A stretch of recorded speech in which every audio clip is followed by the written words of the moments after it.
سردار کی آمد سالار کی آمد مرحبا، سالار کی آمد مرحبا، منٹھار کی آمد مرحبا، منٹھار کی آمد مرحبا، میرے پیر کی آمد مرحبا، میرے پیر کی آمد مرحبا، عطار کی آمد مرحبا، عطار کی آمد مرحبا، عطار کی آمد مرحبا، عطار کی آمد مرحبا، مرشد کی آمد مرحبا، مرشد کی آمد مرحبا، رہبر کی آمد مرحبا، رہبر کی آمد مرحبا، عطار کی آمد مرحبا، عطار کی آمد مرحبا۔ مسلک کا تو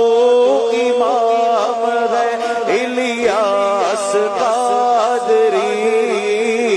تدبیر تیری تاب ہے الیاس قادری، مسلک کا تو امام ہے الیاس قادری، تدبیر تیری۔ بسم اللہ والصلاۃ والسلام علی رسول اللہ۔ مدد سامعین، اہل سنت کی عظیم تحریک دعوت اسلامی، جس کا ماشاءاللہ بہت اچھا کام ہے، دنیا کے اندر بہت اچھا نیٹ ورک ہے، لیکن اب جو انہوں نے خرافات اور بدعات شروع کی ہیں، اللہ تبارک و تعالیٰ کی پناہ ہے کہ پچھلے دنوں 26 رمضان المبارک کو الیاس عطار قادری صاحب کا یوم ولادت تھا،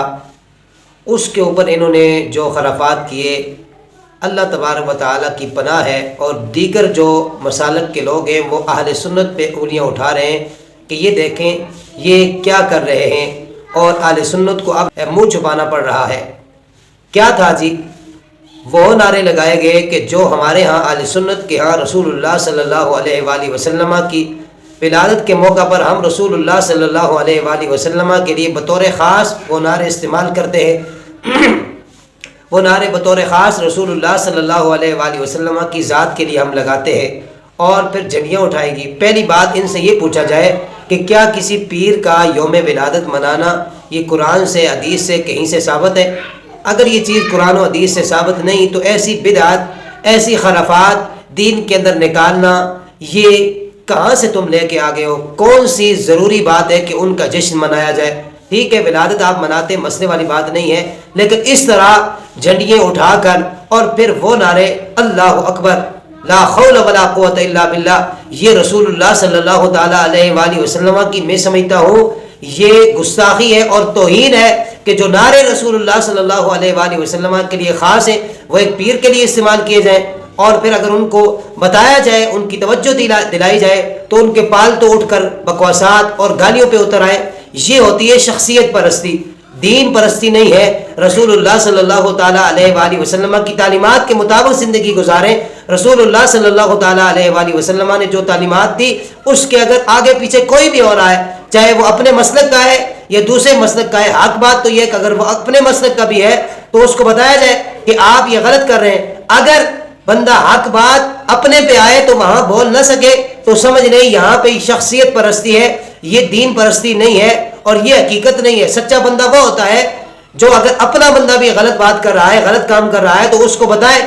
وہاں پہ بھی وہ اپنی زبان کھولے۔ لیکن ہمارے ہاں یہ وتیرہ ختم ہو چکا ہے، ہمارے ہاں یہ وتیرہ نہیں رہا۔ اب جو اپنے لیے ہوتا ہے وہ سب کچھ حلال ہو جاتا ہے، اور جب دوسرے کے لیے ہو تو وہاں پر ہماری انگلیاں اٹھ جاتی ہیں۔ اور پھر ان کی طرف سے ایک اور چیز سامنے آئی جس کے اندر ان کی ایک کتاب ہے، اس کے اندر باقاعدہ لکھا ہوا کہ اللہ تبارک و تعالیٰ کا سلام الیاس عطار قادری کو۔ دیکھیں یہ کیسے کیسے خرافات نکال رہے ہیں، اور پھر جب انہیں بتایا جائے تو انہیں بڑی تکلیف ہوتی ہے۔ اور دوسری طرف انہی کی کتاب کے اندر لکھا ہوا ہے کہ علیہ السلام چونکہ یہ انبیاء کا خاصہ ہے، اب اگر اس کو کسی اور کے لیے استعمال کریں گے، علی علیہ السلام یا اہل بیت کی شخصیات میں سے کسی کے لیے حسین علیہ السلام کہیں گے تو یہ انبیاء کی گستاخی ہے۔ اور مسلمانوں اگر یہ گستاخی بن سکتی ہے تو پھر رسول اللہ کے لیے جو نعرے ہم لگاتے ہیں، سرکار کی آمد، دلدار کی آمد، منٹھار کی آمد، آقا کی آمد، وہی نعرے ایک پیر کے لیے لگائے جائیں، ایک جاہل پیر کے لیے وہ نعرے لگائے جائیں، وہ جائز ہو جائے۔ وہاں پہ گستاخی تمہیں یاد نہ ہے اور یہاں پہ تمہیں گستاخی یاد آ جائے، یہ دونوں معیار سمجھ سے بالاتر ہے۔ اور علماء جو اب تک خاموش ہیں ان کو بھی بولنا چاہیے اور ان کو بتانا چاہیے کہ یہ کام جو ہے یہ درست نہیں ہے. اس وجہ سے اہل سنت بدنام ہو رہے ہیں اور دوسرے مسالک جو ہے وہ اہل سنت کے اوپر انگلیاں اٹھا رہے ہیں. اللہ تبارک و تعالیٰ کی بارگاہ میں دعا کرتا ہوں کہ اللہ تبارک و تعالیٰ ہمیشہ ہمیں حق کے ساتھ کھڑا ہونے کی توفیق نصیب فرمائے اور قرآن و حدیث کے جو تعلیمات ہیں اس کے مطابق ہمیں زندگی بسر کرنے کی توفیق نصیب فرمائے. آمین بجاہ النبی الامین.